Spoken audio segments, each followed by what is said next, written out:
Good morning बच्चों, स्वागत है आपका मुख्यमंत्री अभ्युदय योजना बांदा में आईआईटी जेईई की क्लास चल रही है फिजिक्स की। आज का टॉपिक है पोटेंशियल एंड कैपेसिटेंस। 2-4 मिनट इंतजार करेंगे, जो बच्चे जुड़ना चाहेंगे वो जुड़ जाएंगे। और क्लास की रिकॉर्डिंग आपको प्रोवाइड कर दी जाती है यूट्यूब चैनल पे, जिससे कि आप लोग उसको भविष्य में देख पाएं।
चलिए तो शुरू करते हैं आज की क्लास। आज का हमारा टॉपिक है पोटेंशियल एंड कैपेसिटेंस। हिंदी में अगर बात करें तो इसको बोलेंगे विभव एवं धारिता। विभव एवं धारिता। तो पहले बात होगी विभव की और फिर बात होगी धारिता की। पहले बात होगी किसकी? विभव की। फिर बात होगी किसकी? धारिता की। चलिए तो बात कर लेते हैं पहले विभव की। विभव की बात करने से पहले बात करनी पड़ेगी विभवांतर की। विभव में अंतर यानी कि पोटेंशियल डिफरेंस, बिना इसकी बात किए विभव की बात नहीं की जा सकती। तो विभवांतर क्या है? जब भी अंतर की बात आती है, डिफरेंस की बात आती है, तो किन्हीं दो के बीच की अंतर की बात की जा रही होती है। डिफरेंस का मतलब क्या है? किन्हीं दो के बीच में डिफरेंस। तो पोटेंशियल डिफरेंस भी क्या होगा? किन्हीं दो के बीच में डिफरेंस। क्या होगा? किन्हीं दो के बीच में डिफरेंस। किसका डिफरेंस? पोटेंशियल का डिफरेंस। किसका डिफरेंस? पोटेंशियल का डिफरेंस। चलिए देखते हैं। मान लेते हैं एक बिंदु है ए और एक बिंदु है बी। दो बिंदु है, एक का नाम क्या है? ए और एक का नाम क्या है? बी। हमको करना क्या है? जैसे हमसे कहे, क्या कहे हमसे कि ए और बी बिंदुओं के बीच में, ए और बी बिंदुओं के बीच में विभवांतर ज्ञात कीजिए। क्या ज्ञात कीजिए? विभवांतर ज्ञात कीजिए। तो हम करेंगे क्या? किसी एक बिंदु पर एक धन आवेश रख देंगे, किसी एक बिंदु पर एक धन आवेश रख देंगे और उसके बाद उस धनावेश को उस बिंदु से उठाकर दूसरे बिंदु तक लेकर आएंगे। समझ रहे हैं? जिन भी दो बिंदुओं के बीच में विभवांतर ज्ञात करना हो, उनमें से किसी एक बिंदु पर एक धन आवेश रख दीजिए, पॉजिटिव चार्ज रख दीजिए और उसको उठाकर दूसरे बिंदु तक लाइए। जब उसको उठाकर ले जाएंगे तो कुछ कार्य करना पड़ेगा। कहां से कहां ले जाने में? बी से ए ले जाने में। कहां से कहां ले गए? बी से ए। तो जो कार्य करना पड़ेगा और जिस आवेश को ले गए हैं उससे भाग दे दिया, तो दोनों का जो अनुपात होगा वो बराबर होगा VA माइनस VB के। ये VA माइनस VB कैसे लिखा जाता है? ध्यान दीजिएगा, क्यों VB माइनस VA नहीं लिखा? डिफरेंस हमेशा होता है फाइनल माइनस इनिशियल, अंतिम माइनस प्रारंभिक। तो जहां से चले थे वो प्रारंभिक है और जहां पहुंचे हैं वो क्या है? अंतिम। तो अंतिम माइनस प्रारंभिक क्या होगा? लिखेंगे यहां किन्हीं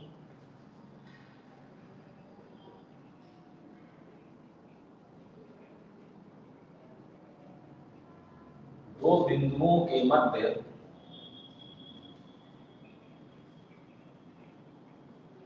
विभवांतर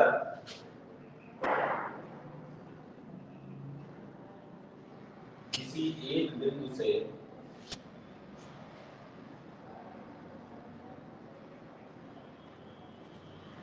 धनावेश को, किसी एक बिंदु से धनावेश को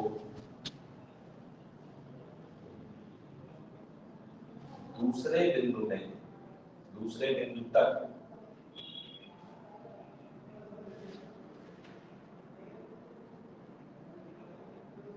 ले जाने में किया गया कार्य तथा धनावेश का अनुपात दोनों बिंदुओं के मध्य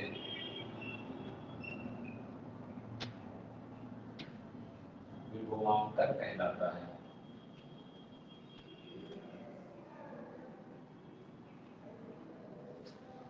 दोनों बिंदुओं के मध्य विभवांतर कहलाता है। ठीक, अगर मात्रक की बात, इसको डेल्टा भी लिख सकते हैं, W/Q। मात्रक की बात करेंगे तो कार्य का मात्रक जूल और आवेश का मात्रक कूलम। तो जूल प्रति कूलम, और इसी को बोला जाता है वोल्ट। क्या बोलते हैं इसको? वोल्ट। एक साइंटिस्ट थे वोल्टा नाम के, किस नाम के? वोल्टा नाम के, उनके नाम पर क्या पड़ी यूनिट? वोल्ट। अब जब विभवांतर आपने जान लिया तो आप जान सकते हैं विभव, यानी कि पोटेंशियल। जब केवल विभव निकालना होगा तो किसी एक बिंदु पर निकालना होगा। तो करते क्या है? बिंदु ए पर निकालना है विभव, तो जो बिंदु बी था वो अब अनंत पर मान लेते हैं। कहां मान लेते हैं? अनंत पर। तो इस बार क्या करना है? अनंत पर एक आवेश रख देना है प्लस का, और उसको लेकर आना है बिंदु ए तक। तो कुछ कार्य करना पड़ेगा, W अनंत से A। तो विभवांतर की परिभाषा ये कहती है कि W अनंत से A बटे Q0 करेंगे तो क्या मिलेगा? इसके और इसके मध्य का विभवांतर, यानी कि अंतिम माइनस प्रारंभिक। और हम लोग मानते क्या है कि जब भी इनफाइनाइट होता है तो क्या होता है? 0 होता है। तो VA माइनस 0 बराबर इनफाइनाइट से A बटे Q0। दिस इंप्लाइज VA बराबर W इनफाइनाइट से A बटे Q0। हम इसको कैसे परिभाषित करेंगे?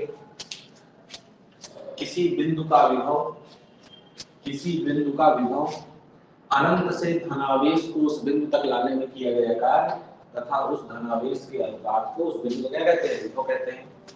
अनंत से किसी धनावेश को किसी बिंदु तक लाने में किया गया कार्य तथा उस धनावेश के अनुपात को उस बिंदु पर क्या कहते हैं, विभव कहते हैं। ठीक है, नोट करिए यहाँ तक, फिर आगे बढ़ते हैं।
चलिए आगे बढ़ते हैं।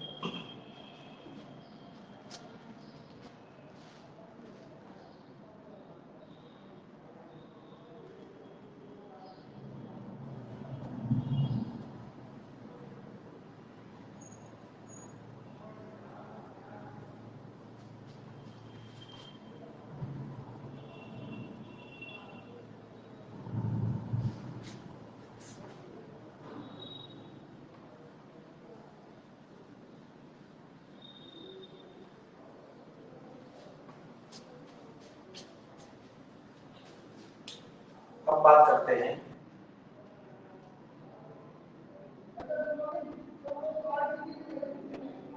किसी बिंदु आवेश के कारण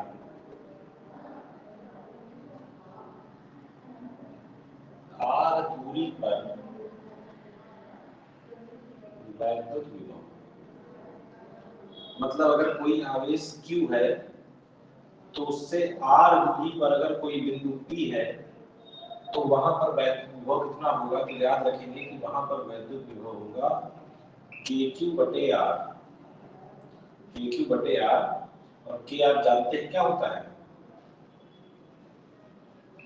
स्थिर वैद्युत नियतांक, आपको कल पढ़ाया था। ठीक है ना, k का मान 1/4 पाई एप्सिलॉन या वायु के लिए 1/4 पाई एप्सिलॉन नॉट, तो v का मान क्या निकल दिया जाता है,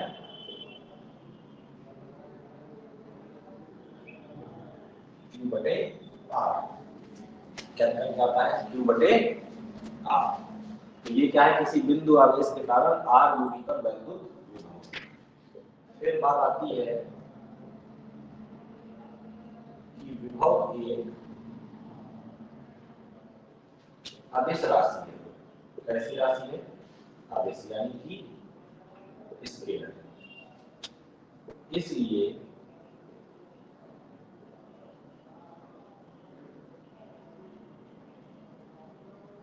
विभव के सूत्र में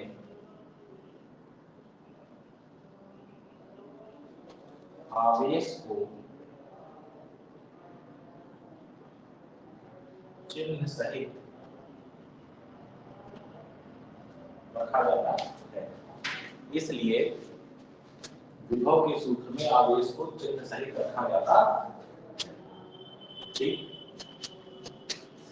एवं विभव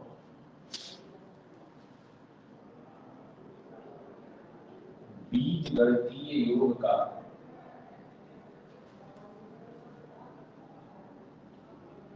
पालन करता है। बीजगणितीय योग का मतलब सीधे सीधे क्या कर देंगे, जोड़ देंगे। सीधे सीधे क्या कर देंगे, जोड़ देंगे। नोट करें यहां तक, फिर आगे बात करते हैं।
चलिए आगे बढ़ते हैं।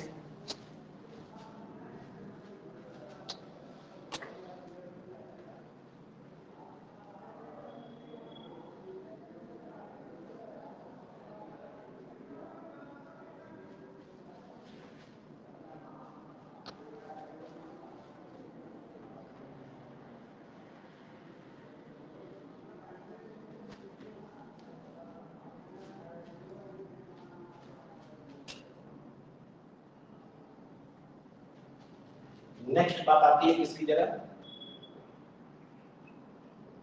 वैद्युत द्विध्रुव।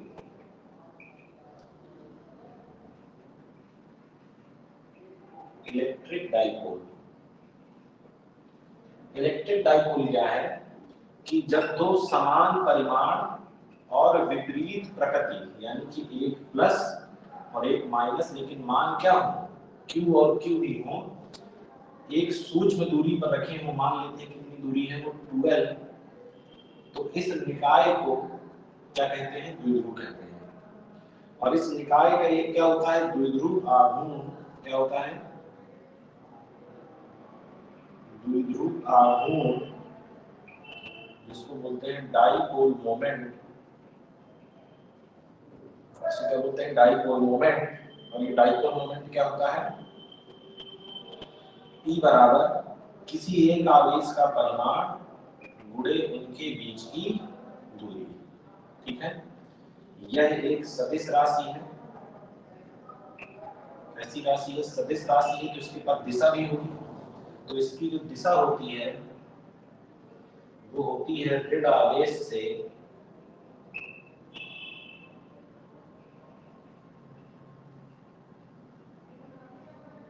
धनावेश की। दिशा कहां से होती है, ऋण आवेश से धनावेश की ओर। मात्रक की बात करेंगे अगर, तो आवेश का मात्रक कूलम और दूरी का मात्रक मीटर। ध्यान दीजिएगा, कैपिटल सी स्मॉल एम, जब स्मॉल सी और स्मॉल एम लिखा रहता है इस तरह तो वो सेंटीमीटर होता है। ये कैपिटल सी स्मॉल एम क्या है, कूलम मीटर। ठीक है, ध्यान देंगे इस चीज को। अब हमें पढ़ना क्या है, हमें पढ़ना है द्विध्रुव के कारण विभव। नंबर 1,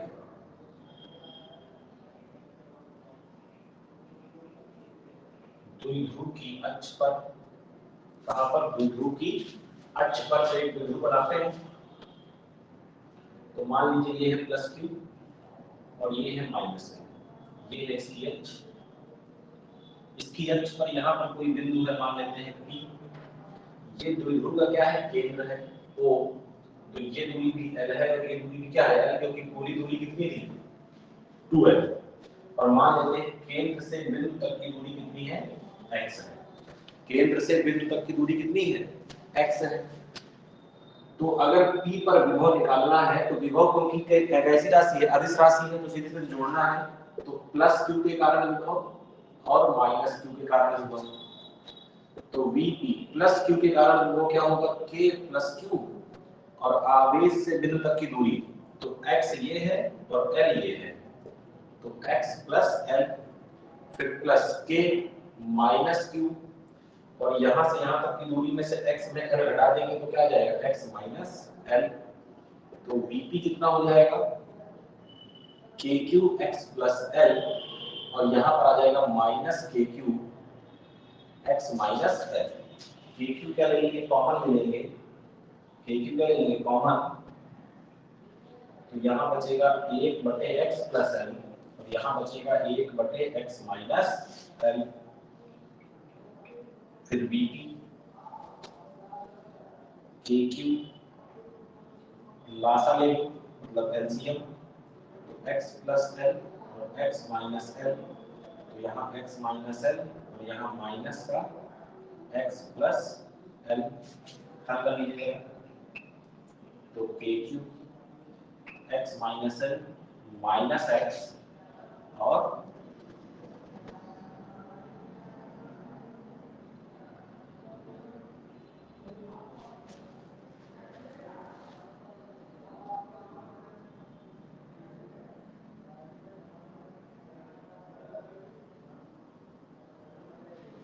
जरा इसको माइनस क्यू ले और इसको लो प्लस क्यू। तो जो प्लस क्यू वाली डिस्टेंस है वो x माइनस l होगी, और जो माइनस क्यू वाली डिस्टेंस है वो x प्लस होगी। ठीक है, तो ये माइनस l और ये क्या है, प्लस l। ये माइनस l और ये क्या है, प्लस l। तो x minus L x plus L तो ठीक है, तो यहाँ आएगा x प्लस एल और माइनस x माइनस एल, ठीक है ना। अब देखिए x plus L minus x और माइनस माइनस प्लस का एल और बटे एक ब्रैकेट में a प्लस बी, एक ब्रैकेट में a माइनस बी, तो क्या हो जाएगा a square minus B square, क्या हो जाएगा a square minus B square. आगे देखिए तो Vp is equal to K Q, यहाँ देखिए x से x कट जाएगा और ये हो जाएगा कितना, ब्रैकेट डालिए 2l और बटे में x square minus l square, क्या लिखेंगे since 2l is very small, क्योंकि आपने परिभाषा ही दी थी कि बहुत सूक्ष्म दूरी पर हो तो 2l बहुत स्मॉल है, इसलिए l is very very small, उसका आधा कर देंगे तो और स्मॉल, तो जो l स्क्वायर है वो क्या होगा, बहुत बहुत क्या होगा, छोटा होगा किसकी तुलना में, x स्क्वायर की तुलना में, तो l स्क्वायर को क्या मान लेंगे 0, तो Vp इज इक्वल टू आ जाएगा k q 2l बटे x square q into 2l, q into 2l क्या होता है वो लिखा है p, तो kp बटे x स्क्वायर, ये कहां पर आ गया, बिंदु की अक्ष पर कितना विभव होता है kp बटे x स्क्वायर, यानी कि 1 बटे 4 पाई एप्सिलॉन नॉट p बटे x स्क्वायर, नोट करेंगे उसके बाद देखेंगे निरक्ष पर।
चलिए आगे बढ़े। अब बात करते हैं किसकी, निरक्ष की।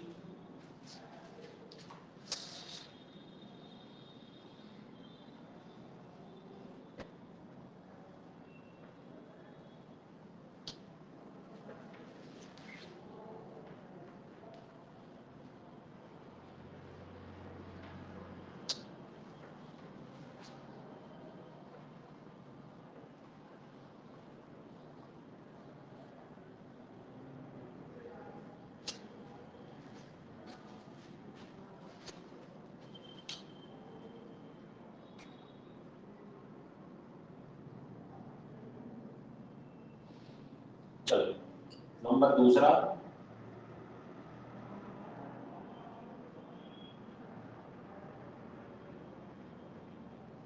द्विध्रुव की निरक्ष पर। निरक्ष का मतलब होता है जैसे ये माइनस क्यू है और ये प्लस क्यू है, ये यहाँ से आपने मिलाया, ये इनका केंद्र है, ये दूरी है, ये दूरी है, तो केंद्र से लंबवत कोई बिंदु को P मान लेते हैं x दूरी पर, तो यहाँ क्या निकालना है, विभव निकालना है। तो क्या करेंगे, यहाँ से स्क्वायर मिला देंगे और यहाँ से स्क्वायर मिला देंगे, मान लेंगे ये दूरी कितनी है r, तो लिखेंगे क्या, जो P पर विभव होगा वो किसकी वजह से होगा, प्लस क्यू और माइनस क्यू, तो के क्यू प्लस क्यू से बिंदु की दूरी, प्लस क्यू से बिंदु की दूरी कितनी है r, तो r लिख दिया, ठीक है ना। फिर प्लस के माइनस क्यू और इससे दूरी कितनी है r, तो r लिख दिया, तो के क्यू बाई आर और माइनस के क्यू बाई आर दोनों कट जाएंगे, क्या आ जाएगा जी, यानी कि द्विध्रुव की निरक्ष पर विभव क्या होता है, जीरो। अब यदि सामान्य केस ले, कोई सामान्य केस, जनरल केस कोई ले, मतलब ना तो कहाँ हो अक्ष पर हो, ना कहाँ हो निरक्ष पर हो, तो मान लीजिए कि ये है माइनस क्यू और ये क्या है प्लस क्यू, ये क्या है इनका केंद्र, ये लंबाई L, ये लंबाई L। अब मान लीजिए यहाँ से थीटा कोण बनाते हुए x दूरी पर कोई बिंदु हो P, ठीक है ना तो ये यहाँ है और ना तो ये यहाँ है, किसी रैंडम पोजीशन पे है, तो यहाँ का जो विभव होता है वो होता है kp cos थीटा बटे x स्क्वायर। क्या होता है, kp cos थीटा बटे x स्क्वायर। अब अगर तुम पहली बात करोगे किसकी, अक्ष की, जब अक्ष पर आएंगे तो थीटा का होते होते जीरो हो जाएगा, तो थीटा कितना होगा जीरो, और cos जीरो का मान है तो vp कितना आ जाएगा, kp बटे x स्क्वायर, वही जो अभी आपको मिला था। और अगर निरक्ष की बात करेंगे, निरक्ष मतलब थीटा बढ़ते बढ़ते ऐसे हो जाएगा, यानी कितना हो जाएगा 90, और cos 90 कितना होता है जीरो, तो vp बराबर कितना हो जाएगा जीरो। मतलब यहाँ से आप दोनों को क्या कर सकते हैं, सॉल्व कर सकते हैं। क्लियर है, नोट करें जरा, फिर बात करें आगे।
चलिए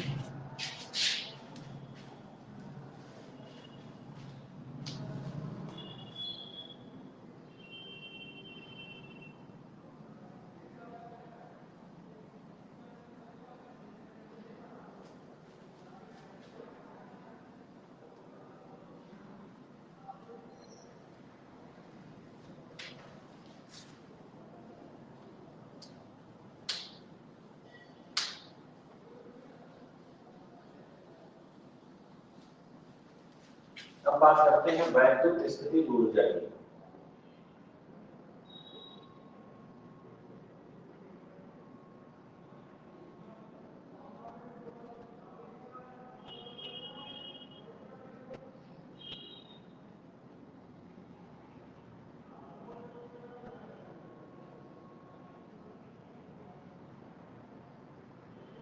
इलेक्ट्रोस्टैटिक पोटेंशियल एनर्जी, वैद्युत स्थिति ऊर्जा, ये क्या कहती है? पहली बात तो स्थितिज ऊर्जा हमेशा किसकी होती है? निकाय की। किसकी होती है? निकाय की। तो अगर मान लीजिए दो आवेश हैं आपके पास Q1 Q2 और एक दूसरे से r दूरी पर रखे हैं, तो इस निकाय की स्थितिज ऊर्जा होती है K Q1 Q2 बटे r। कितनी होती है? K Q1 Q2 बटे r। यह एक कैसी राशि है? अदिश राशि है ऊर्जा। तो आवेशों को चिन्ह सहित रखा जाता है। आवेशों को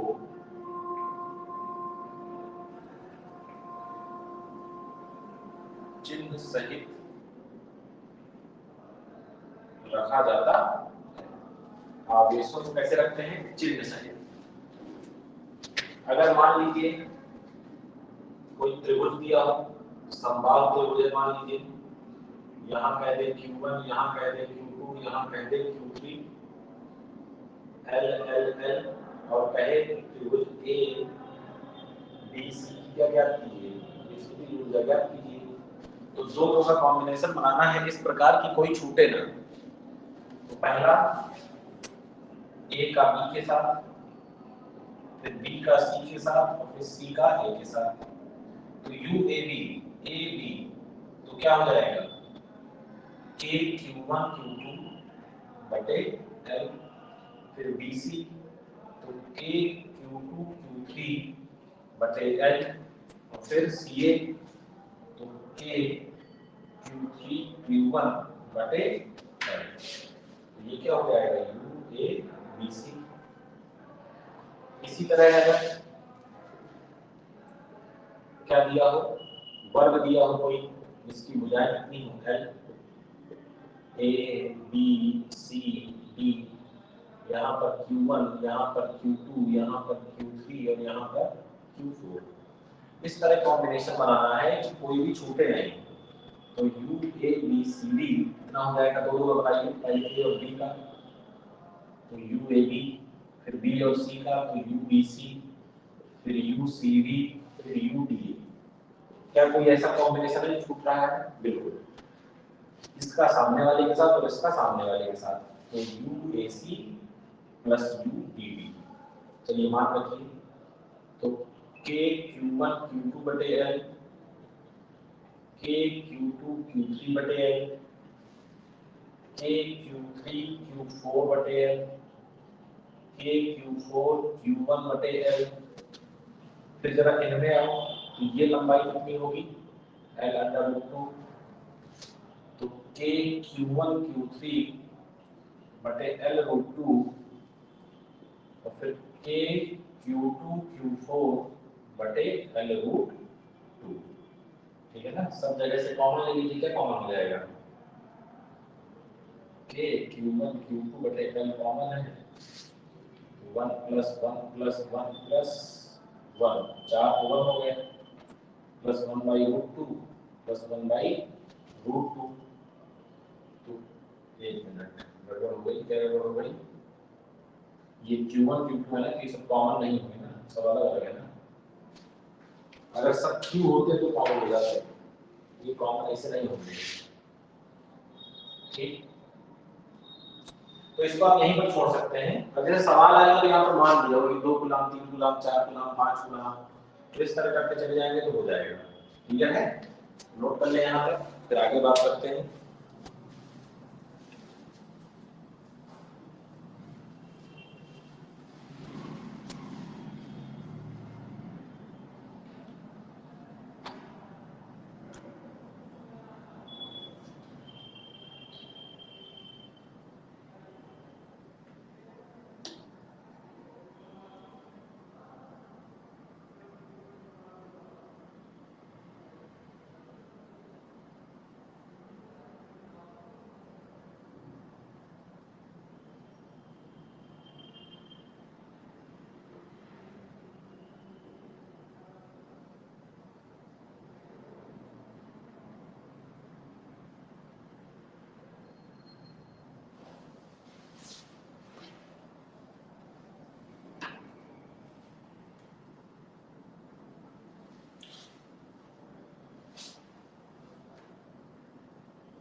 चलिए आगे बात करते हैं।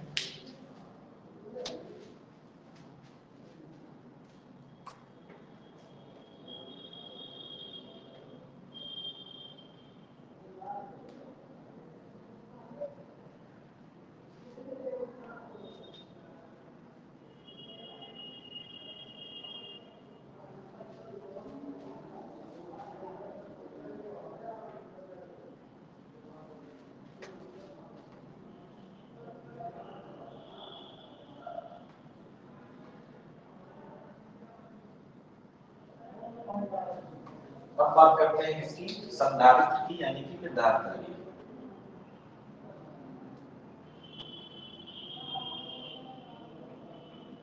कैपेसिटर, पुराने जमाने में इसको बोलते थे कंडेंसर। कैपेसिटर क्या है? ऐसी युक्ति जो वैद्युत आवेश व वैद्युत ऊर्जा को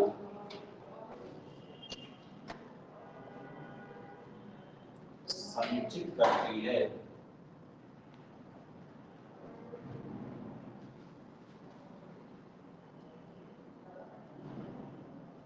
संधारित्र कहलाती है। ठीक, फिर बात किसकी होती है? धारिता की। धारिता यानी कि कैपेसिटेंस। तो धारिता क्या होती है? C बराबर Q बटे V। C बराबर Q बटे V। मात्रक की बात करें तो क्या हो जाएगा? मात्रक Q माने आवेश गुना V माने वोल्ट, और ये मिलके बनाते हैं फैराड। मिलके बनाते हैं फैराड। नोट, इंपॉर्टेंट बात क्या है? C का मान ना तो Q पर निर्भर करता है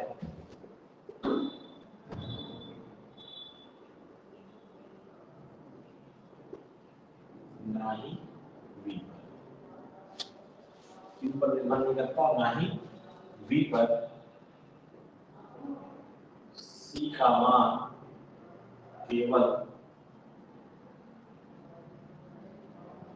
आकार पर निर्भर करता है वह माध्यम पर। ठीक, अब अगर बात करें इसकी गोलीय संधारित्र की धारिता, यानी कि अगर कोई संधारित्र इस तरह का है जिसकी त्रिज्या कितनी है? a, तो इसकी धारिता होती है 4 pi epsilon not a। 4 pi epsilon not constant होता है, a क्या है? त्रिज्या। तो किस पर निर्भर कर रही है? आकार। फिर बात किसकी आती है? समांतर प्लेट संधारित्र।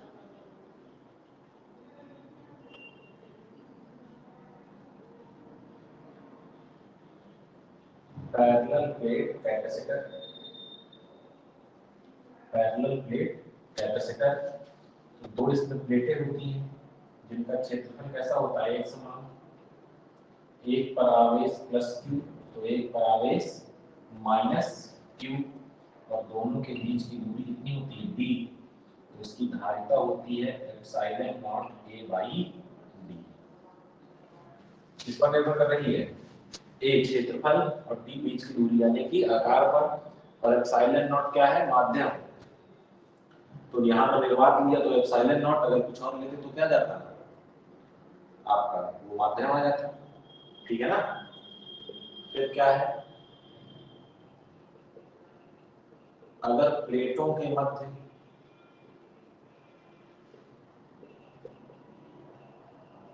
परावैद्युत को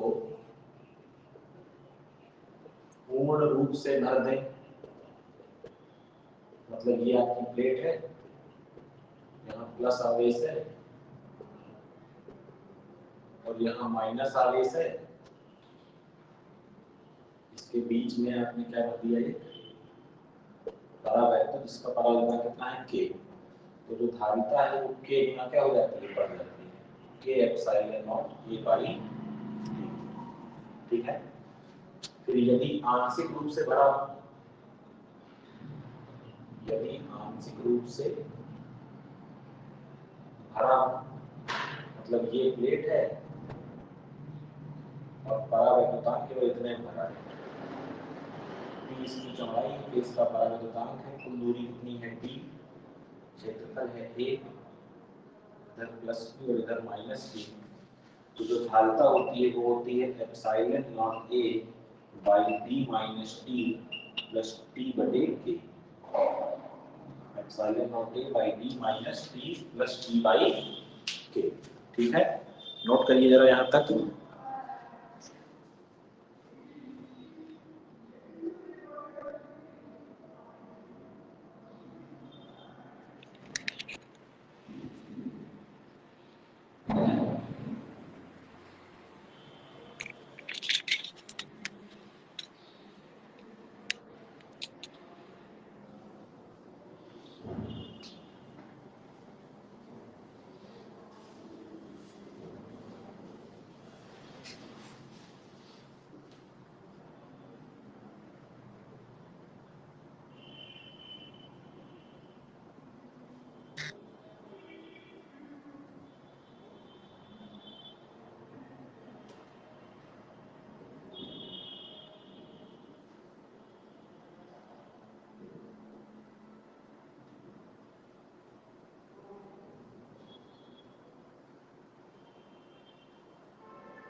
चलिए आगे बढ़ते हैं।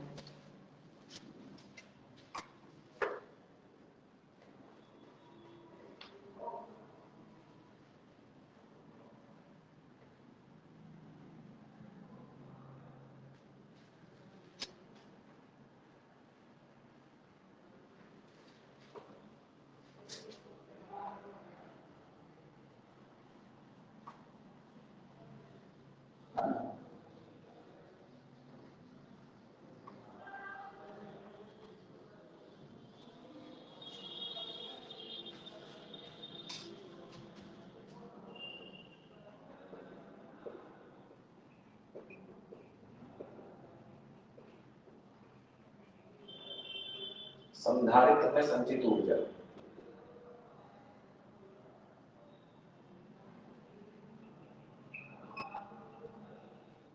Energy stored in capacitor, energy stored in capacitor. देखिए इसके कई फॉर्मूले हैं। सबसे इंपॉर्टेंट हाफ CV स्क्वायर, ठीक। फिर दूसरा Q स्क्वायर बाई 2C। ये सब कहाँ से आ रहे हैं?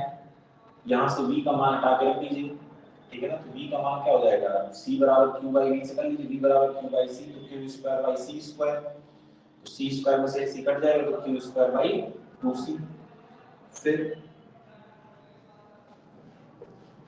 हाफ Q इंटू V, ये हो गया फॉर्मूला तीसरा। फिर क्या है? ऊर्जा घनत्व, एनर्जी डेंसिटी। एनर्जी डेंसिटी क्या है? इसको दिखाते हैं स्मॉल u से। ये होता है ऊर्जा बटे आयतन। क्या होता है? ऊर्जा बटे आयतन। और इसका मान निकल के आता है half epsilon not E square, half epsilon not E square, ठीक है। यहीं से निकाल सकते हैं इसको। ऊर्जा के मान में आयतन से भाग दे दीजिए, आयतन को लिख दीजिएगा ये क्षेत्रफल और इनटू दूरी, a इंटू डी लिख दीजिएगा। c का मान खोल दीजिएगा epsilon not a by D. देखिए मैं करके आपको बता देता हूँ। ये सूत्र है, इसमें भाग देना है आयतन यानी कि क्षेत्रफल इनटू दूरी से। तो ये स्मॉल u जो है दो नीचे आ जाएगा तो ऊपर बचेगा CV square upon 2a into D. C का मान होता है एप्सिलॉन नॉट a बटे d, और नीचे लिखा हुआ है 2ab और ऊपर लिखा है v स्क्वायर। तो a से a कट जाएगा, a से क्या हो जाएगा? कट जाएगा, और 1/2 लिख लिया, एप्सिलॉन नॉट लिख लिया, ऊपर लिखा है v स्क्वायर, नीचे लिखा है d स्क्वायर, v बटे d का होल स्क्वायर। और आप जानते हैं सिंस E बराबर होता है v बटे d, तो u बराबर half epsilon not e square, ठीक है। इस तरह इसका मान निकल के आ जाता है, ठीक। नोट करें इसको, फिर आगे बात करते हैं।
चलिए, तो आज हम लोगों ने विभव से शुरुआत की थी और संधारित्र और उसकी धारिता और संधारित्र में संचित ऊर्जा के बारे में काफी कुछ पढ़ा।